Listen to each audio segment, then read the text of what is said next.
Samantha Stagg and Stella Daniels, and their engineering project was called Hovercrafts. My first question, how did you guys come up with the idea for your project? What was your inspiration? I can answer this one. The inspiration was kind of like we always they've came out with so many new models of hovercrafts for you to ride, for you to get, but you've never actually seen any of them hovering. So we wanted to try and make one that actually could have hover. Okay. Samantha, anything to add? No, I think that's a pretty good statement. Okay. Number 2, what part of constructing your prototype was the most challenging or presented the greatest obstacles? I'll answer this one. I think it was us blowing up the balloons and trying to get it on there. Okay. Stella, anything to add? Actually, I would have a different opinion because I would say the base, just trying to find the right airy base, but something that was sturdy enough to hold the clay in water bottle, but making sure it was light so that way that we weren't the balloon wouldn't pop if we blew it up so big.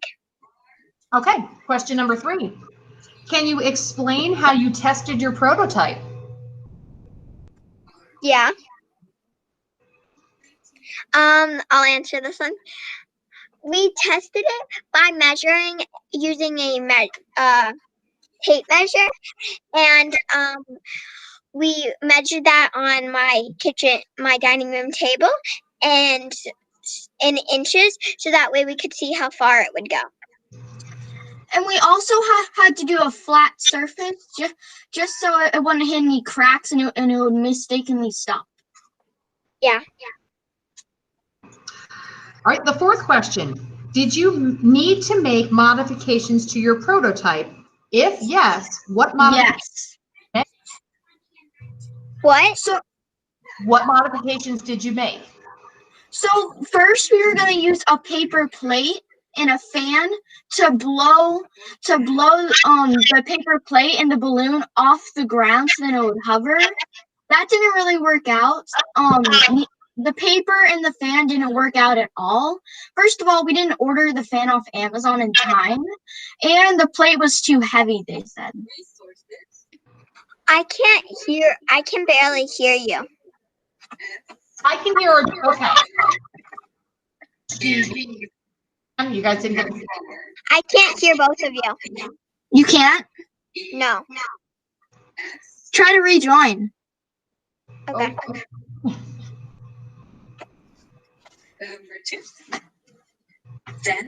Okay, so in the meantime, unfortunately, Stella had to leave the meeting for a second, but she'll be right back. And unfortunately, Samantha right now is having trouble with her camera. Can you hear us now, Stella? Yeah.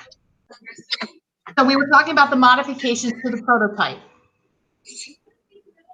I would say, yeah, we had to make a lot of modifications because it wasn't really our initial thought was where we thought it would be. We thought in a perfect world that it would work, but it didn't.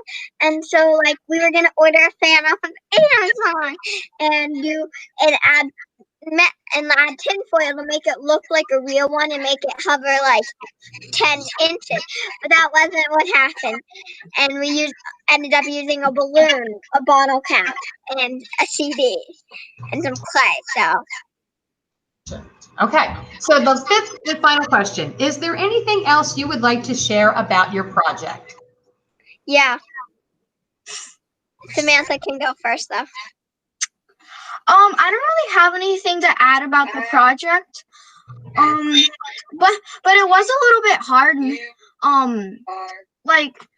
was a little bit hard thinking about it because we thought it would actually hover up when it really didn't. It moved across surfaces instead of hovering. Stella, anything to add quickly? Yeah, I think that we should have it didn't go up as far as we thought, and we had to make a lot of modifications to make sure that it did actually hover, but it's not going to go 35 inches wide, or it's not going to go 10 inches tall. We had to come to modifications in our brain also. All right. Good job, girls. Thank you. Bye. Do we leave the meeting?